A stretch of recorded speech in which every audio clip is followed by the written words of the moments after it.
దానికి సీక్వెల్ తీస్తుంటుంటారు. మరి ఇది ఇంత మంచి బ్లాక్ బస్టర్ అయింది కదా సార్.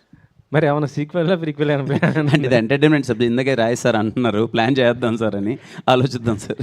ఉంది అయితే. Okay okay. కిరణ్ గారు, అమ్మా సో నైట్ నేను అడిగాను క్వశ్చన్, అందరూ మా సినిమా బాగుంటుంది అని అంటున్నారు. అంటే మీరు చెప్పారు లేదు డెఫినెట్గా మీరు వెళ్ళి నవ్వుకుంటారు అని.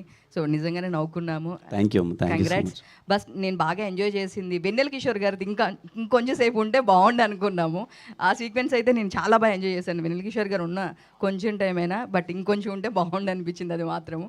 Very happy. సెకండ్ హాఫ్ అందరూ ఇంత గట్టిగా నవ్వుకుంటున్నారంటే మాకు చాలా హ్యాపీగా ఉంది. సెకండ్ హాఫ్ అంతా ఓ 40 minutes కంటిన్యూస్గా నవ్వుకుంటున్నాం అని చెప్తున్నారు అందరూ. హాస్పిటల్ సీక్వెన్స్ స్టార్ట్ అయినప్పటి నుంచి వెరీ హ్యాపీ అండి. నరేష్ గారిది కూడా చాలా బాగుందండి అసలు. Thank you sir. ఒక్క నిమిషం నేను తొందరపడకపోతే నువ్వు థ్యాంక్ యూ సార్. అదే కిరణ్ గారు, అదే సార్. Yes sir. కిరణ్ గారు Bro, hi bro. కంగ్రాట్స్.